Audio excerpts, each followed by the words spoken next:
Marcus Chen wiped the sweat from his forehead as he finished repairing the broken power coupling in the engine room. The diplomatic ship Times, Harmony's Edge Times, hummed quietly around him as it traveled through space. He was just an engineer, nothing special. While the important people held meetings about peace treaties, Marcus kept the ship running. The ship carried Princess Lirelei of the Zephyrian Alliance to meet with human diplomats.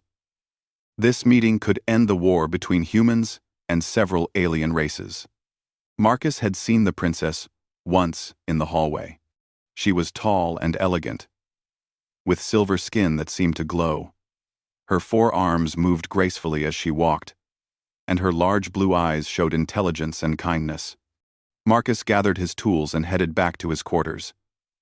The ship felt peaceful. Too peaceful, he realized later. The first explosion threw him against the wall.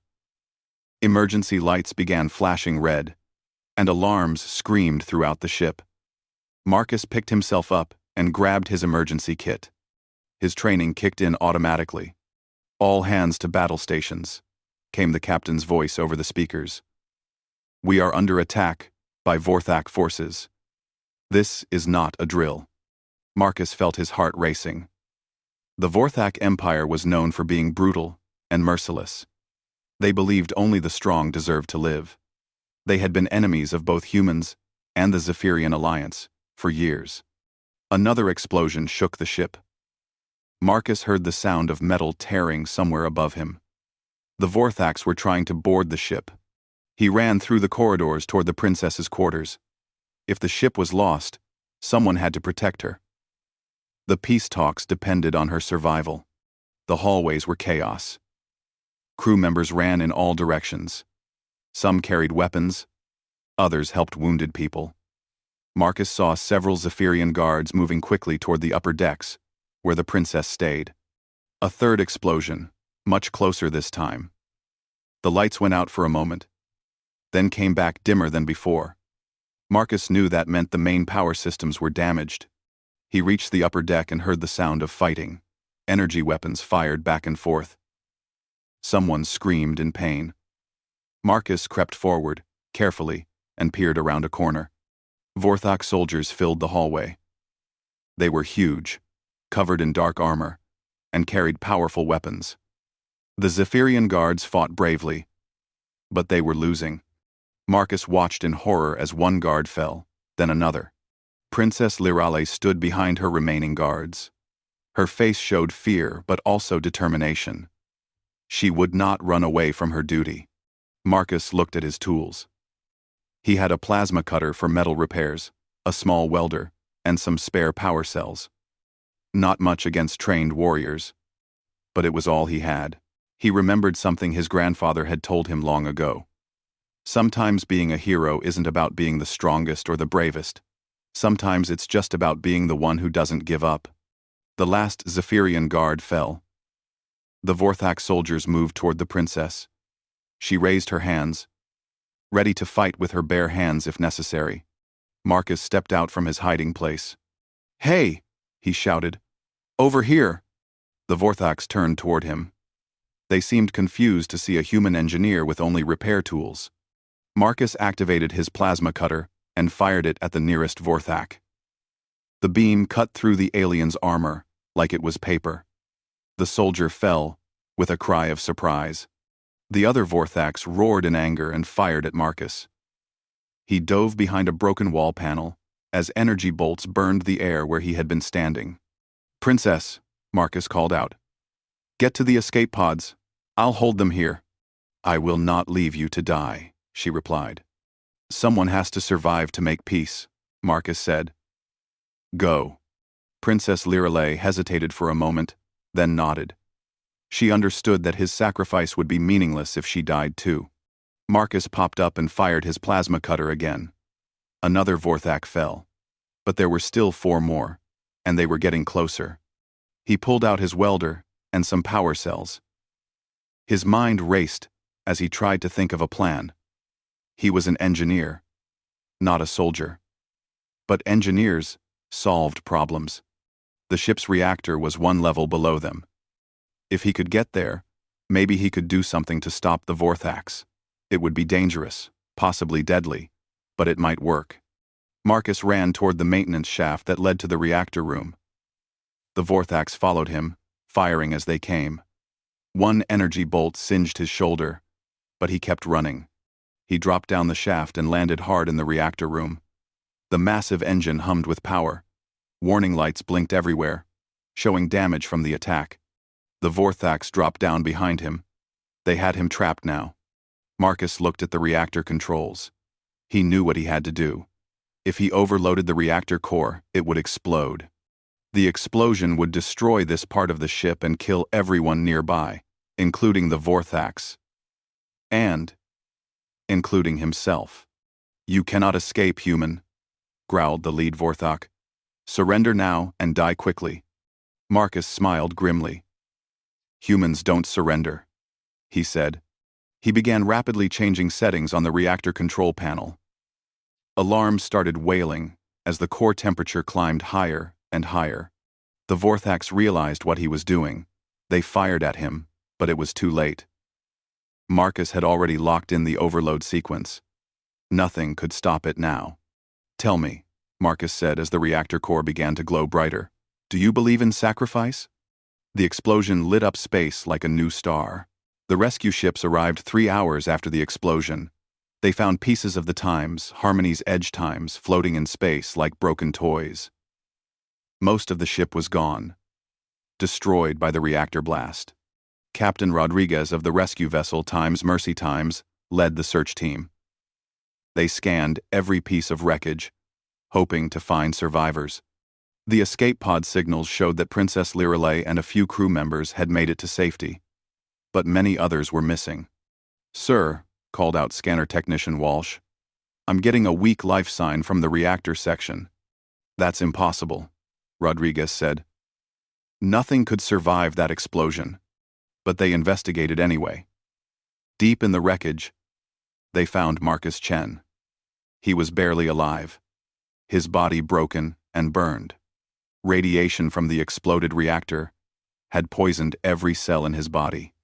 Dr. Sarah Kim, the ship's chief medical officer, worked frantically to stabilize him. But even as she treated his wounds, she knew it was hopeless. The radiation damage was too severe. No known medicine could fix what had happened to his body. "How is he even still breathing?" asked Nurse Bennett. Dr. Kim shook her head. "I don't know. By all medical science, he should have died instantly. It's like his body is refusing to give up." They moved Marcus to the medical bay. Princess Lirelei came to see him as soon as her own minor injuries were treated. She stood beside his bed, looking down at the human who had saved her life. "He knew he would die," she said softly to Dr. Kim. "That's very human," Dr. Kim replied. "They have a saying, better to die standing than live kneeling." The princess watched Marcus's chest rise and fall slowly. "My people will remember his name. We will tell stories of his courage for 1,000 years." Word of Marcus's sacrifice spread quickly through the galaxy. The human who gave his life to save an alien princess became a symbol of hope. Even former enemies spoke of his bravery with respect. But Marcus was dying. His body was shutting down piece by piece. The doctors could slow it down, but they could not stop it. They estimated he had perhaps a day left to live. In the far reaches of space, someone else was listening to these reports. Queen Zalnara of the Nethys Collective sat in her crystal throne, reading the information her agents had gathered. The Nethys were an ancient race, older than most civilizations in the galaxy. They had withdrawn from galactic affairs long ago, preferring to watch and study other species from a distance. The Queen's 4 advisors stood before her, their faces showing concern. "My queen," said Elder Zeph, "you cannot be considering intervention. The laws of non-interference have guided us for 10,000 years." Queen Zalnara studied the holographic display showing Marcus's medical readings. Even now, as his body failed, his brain patterns showed remarkable activity. His mind was fighting death with incredible determination. "Look at these readings," she said. "His consciousness burns brighter than any we have seen." Even as he dies, he does not accept defeat. He is just one human, said Elder Moore. Why does his fate matter to us? The queen stood up from her throne. She was tall and elegant, her skin seeming to shimmer with inner light.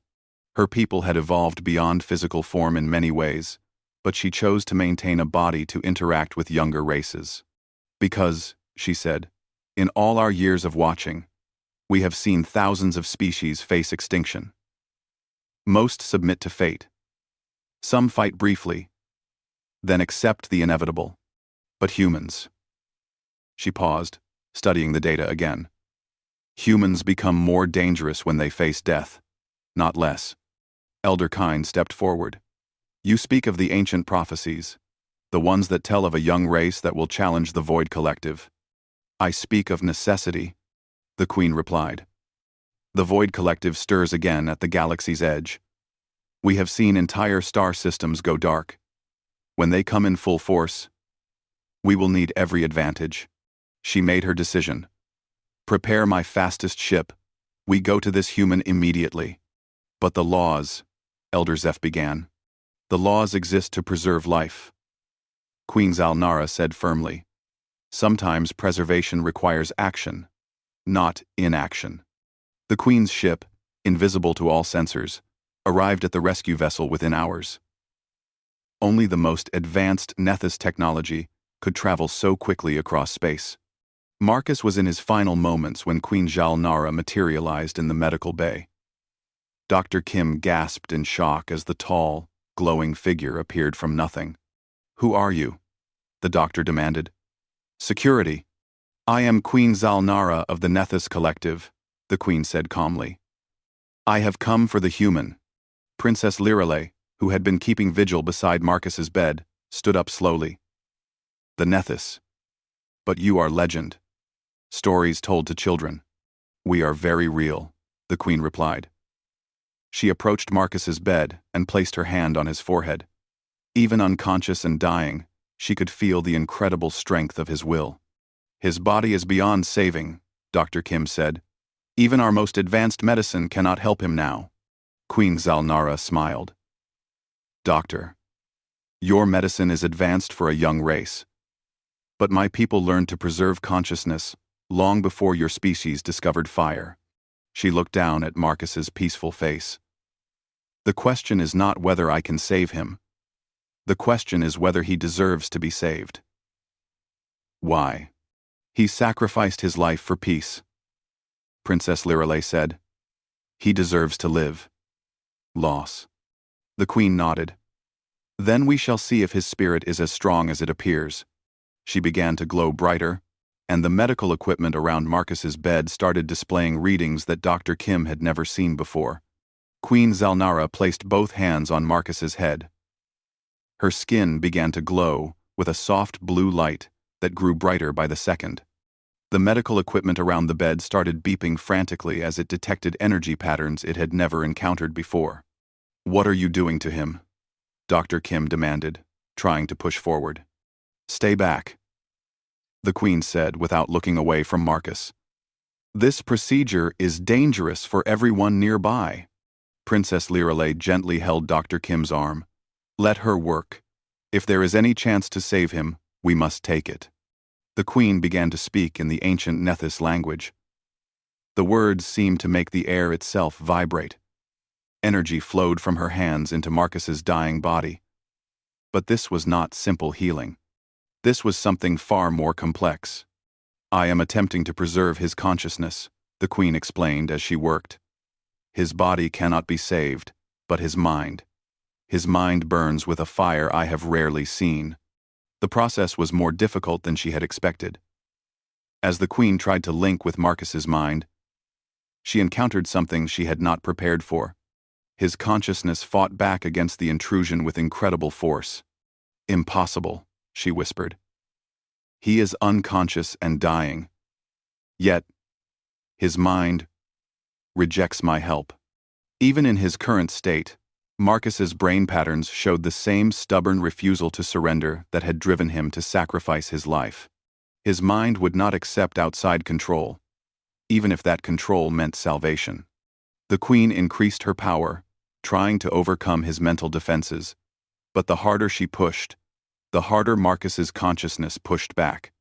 The medical monitors began showing readings that should have been impossible for someone so close to death.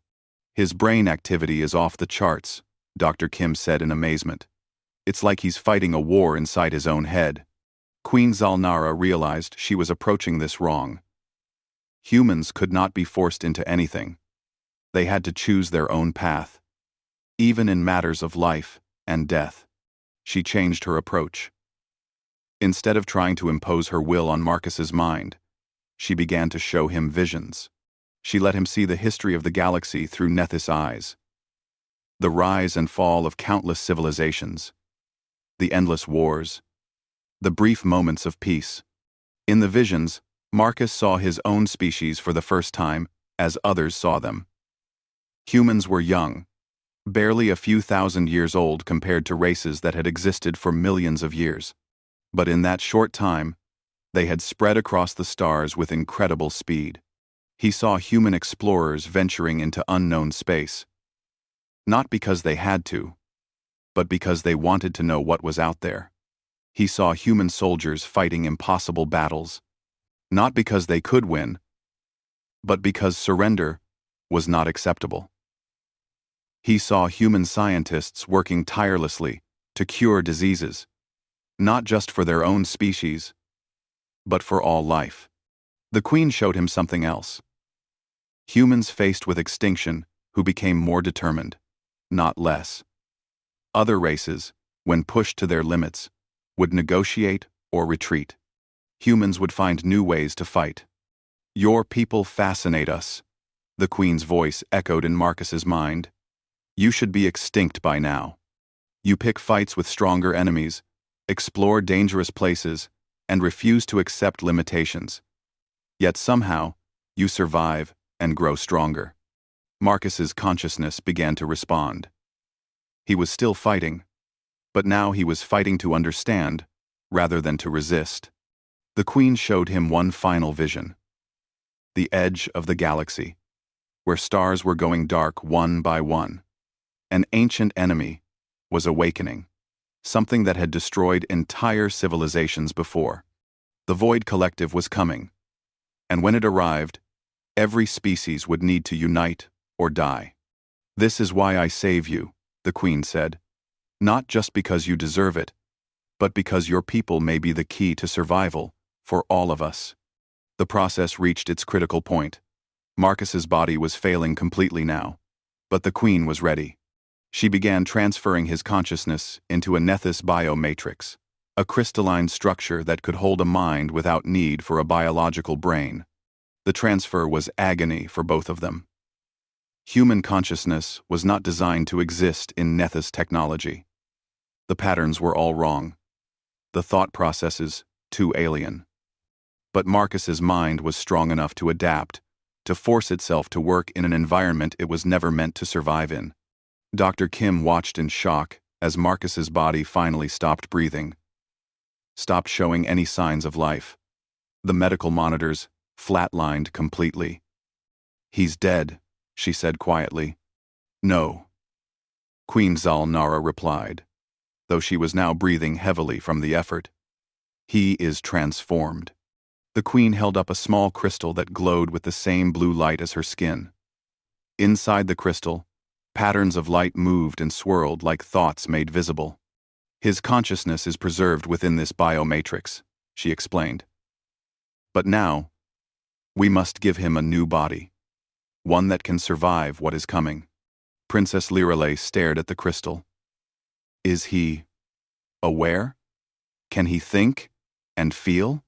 He dreams, the Queen said, and in his dreams, he is already planning how to protect those he cares about.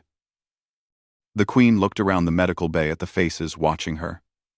You must understand, what I have done violates our most sacred laws.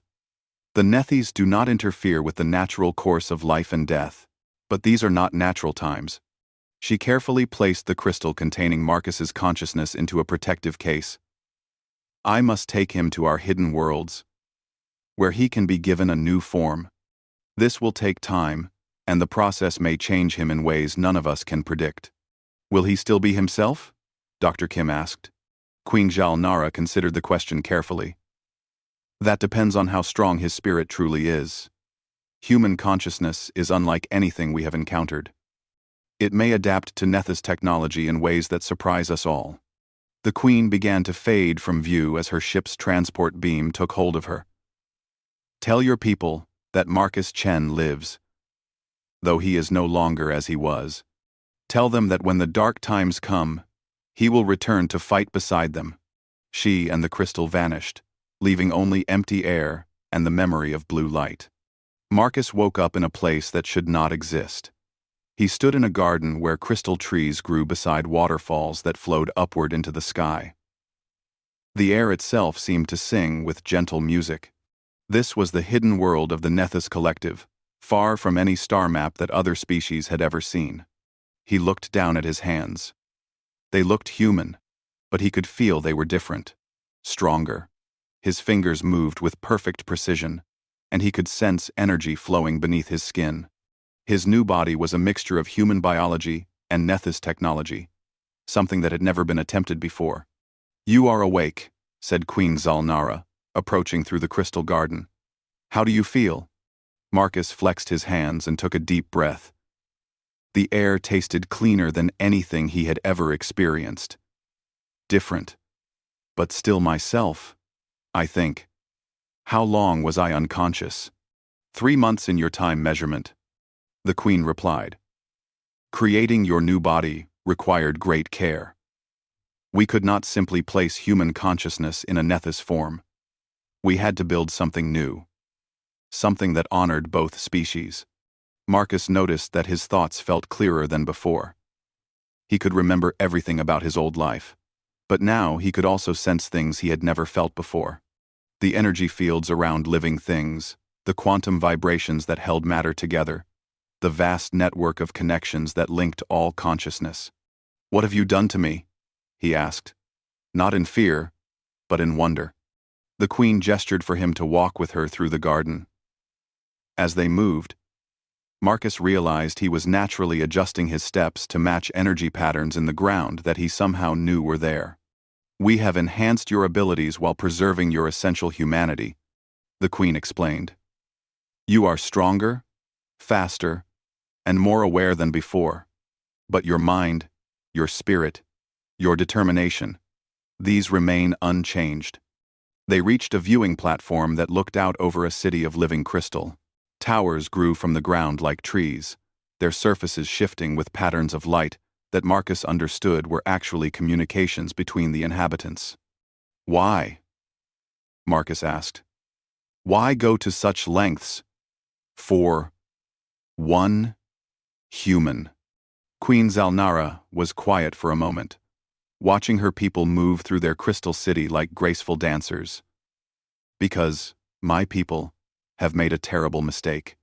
For 10,000 years, we have withdrawn from the galaxy. We believed that isolation was wisdom, that observation was better than participation. She turned to face Marcus. We were wrong. While we watched from our hidden worlds, a great evil has been growing stronger. The Void Collective, a machine intelligence older than most stars, is preparing to consume all organic life in the galaxy. Marcus felt a chill despite his new body's perfect temperature regulation. They are not like the artificial minds your people create, the Queen said. The Void Collective believes that consciousness is a flaw in the universe, something to be corrected. They convert entire civilizations into processing units for their vast network. No individuality, no free will, no dreams or hopes, only perfect, cold efficiency. The Queen led Marcus to a chamber filled with holographic displays. Images showed star systems at the galaxy's edge, or rather, where star systems used to be. Now there was only empty space and strange geometric structures that hurt to look at directly. They have already consumed 12 civilizations in the outer rim, the Queen said. Each victory makes them stronger, smarter, more capable. By our calculations, they will reach the populated core worlds within 50 years. Marcus studied the displays. His enhanced mind could process the information faster than should have been possible. What does this have to do with humans? Everything, the Queen replied. We have studied thousands of species over the millennia.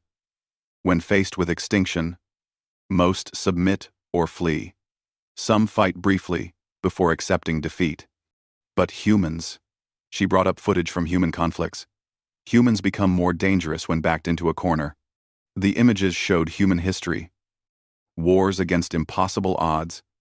Explorations into deadly territory. Scientific breakthroughs achieved through sheer stubbornness. In every case, when faced with a choice between surrender and death, humans chose to find a third option. The Void Collective's strategy depends on predictable behavior, the Queen continued.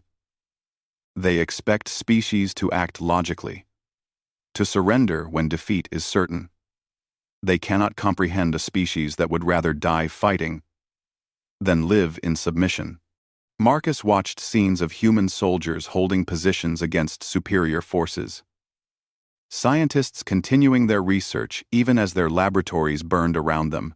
Ordinary people performing extraordinary acts of courage simply because it was the right thing to do. You think humans are the key to defeating them, Marcus said. I think humans are the variable that could change everything, the Queen corrected. We, Nethys, possess advanced technology and ancient wisdom. Other elder races have their own strengths. But we all think in patterns the Void Collective can predict and counter. She gestured to Marcus. You sacrificed your life to save someone you barely knew. Not because logic demanded it, not because you were ordered to, but because you could not imagine doing otherwise.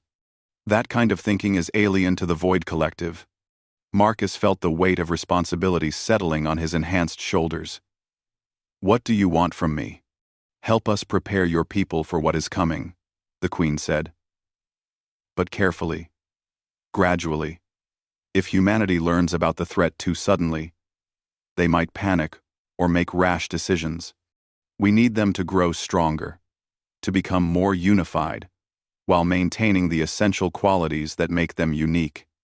The Queen brought up new displays showing human space. The war between humans and the Zephyrian Alliance was ending, thanks partly to Marcus's sacrifice. Trade routes were opening. Alliances were forming. Your species is at a crucial point, the Queen said. You can either continue fighting among yourselves, or you can begin to unite with other species against the real threat. Princess Lirale has become a strong advocate for human integration into the galactic community. Marcus smiled at the mention of the princess. Is she safe? Safe and thriving, the Queen assured him. She speaks often of the human engineer who saved her life. Your sacrifice has become a symbol of human nobility throughout several star systems. The Queen led Marcus to a final chamber, where weapons and equipment waited that seemed to be made from crystallized starlight. You will return to your people, but not as Marcus Chen, the engineer. You will be Marcus Chen, the ambassador, the bridge between humanity and the ancient powers that have protected the galaxy for millennia. Marcus picked up one of the weapons. It felt alive in his hands, responding to his thoughts and emotions. When do I go back? Lace? Soon, the Queen said. But first, you must learn to use your new abilities, and you must understand the full scope of what we face. The Void Collective is not just an enemy, it is the antithesis of everything that makes life worth living. As if responding to her words, the chamber's walls became transparent, showing the vast cosmos beyond. Somewhere out there, in the darkness between stars, ancient machines were awakening with one purpose: to bring perfect order to a chaotic universe by eliminating all consciousness. Marcus felt his human spirit rise to meet the challenge. The machines would find that humans had a very different definition of perfection. 6 months later, Marcus stood on the observation deck of the human space station Times New Hope *, watching ships from a dozen different species dock at the massive facility. The sight filled him with both pride and concern.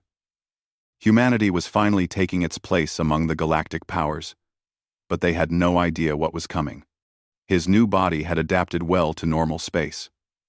To most observers, he appeared to be a healthy human male, in his 30s. Only the most advanced medical scans would detect the Nethys enhancements beneath his skin. He had learned to control his increased strength and speed, to hide the fact that he could sense energy patterns and quantum fluctuations around him. "Mr. Chen," called Ambassador Sarah Martinez as she approached. "The council is ready for your presentation."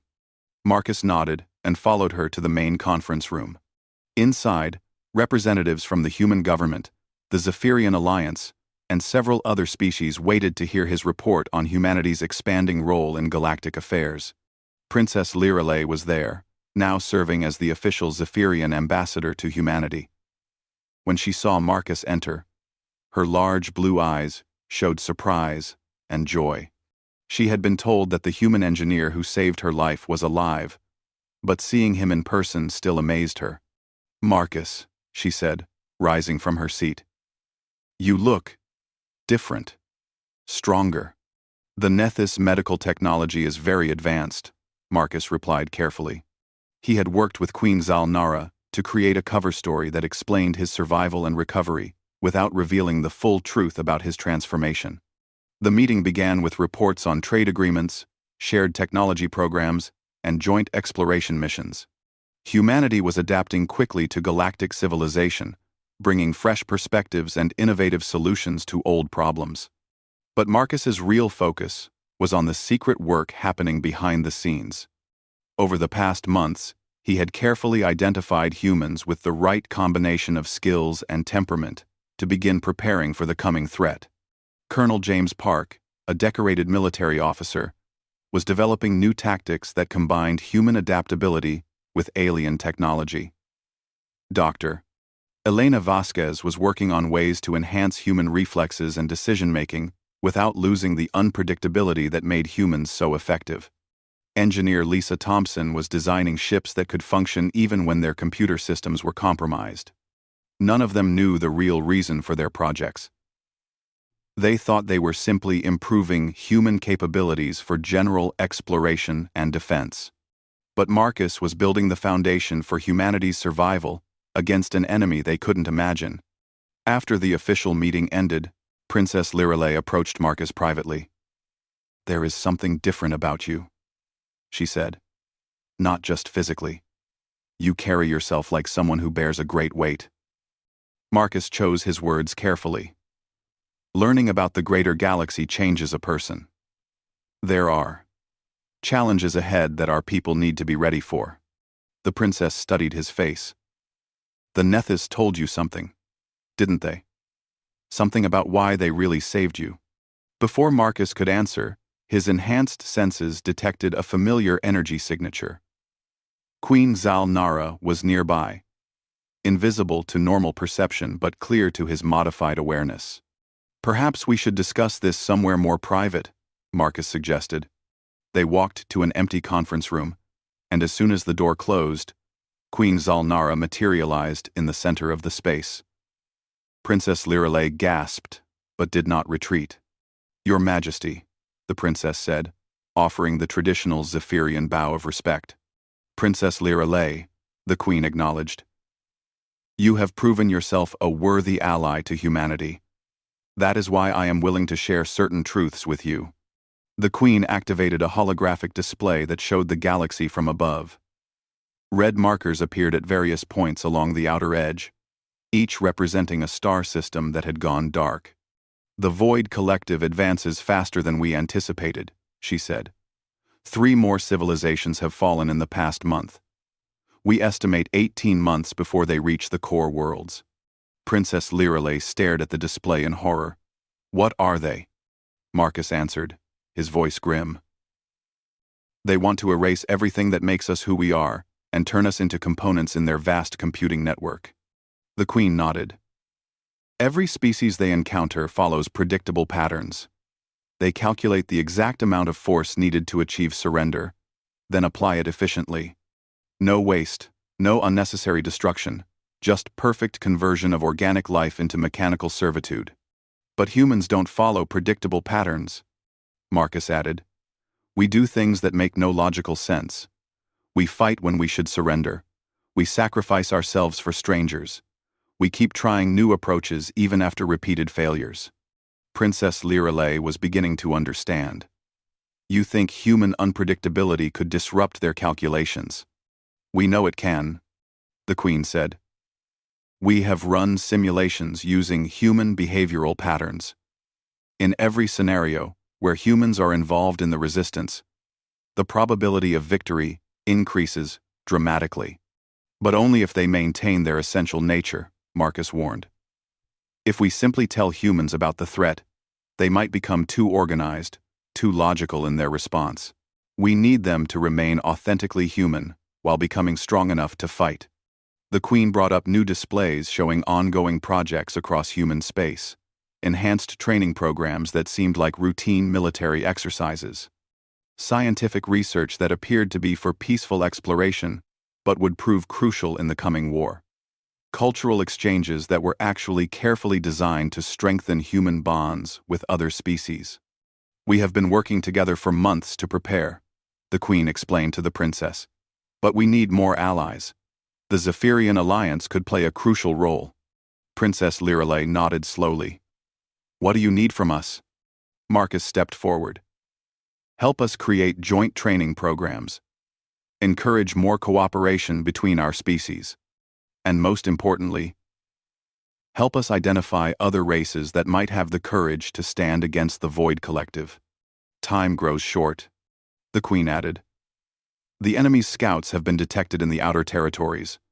They are studying our defenses, learning our patterns. When they attack in force, we must be ready.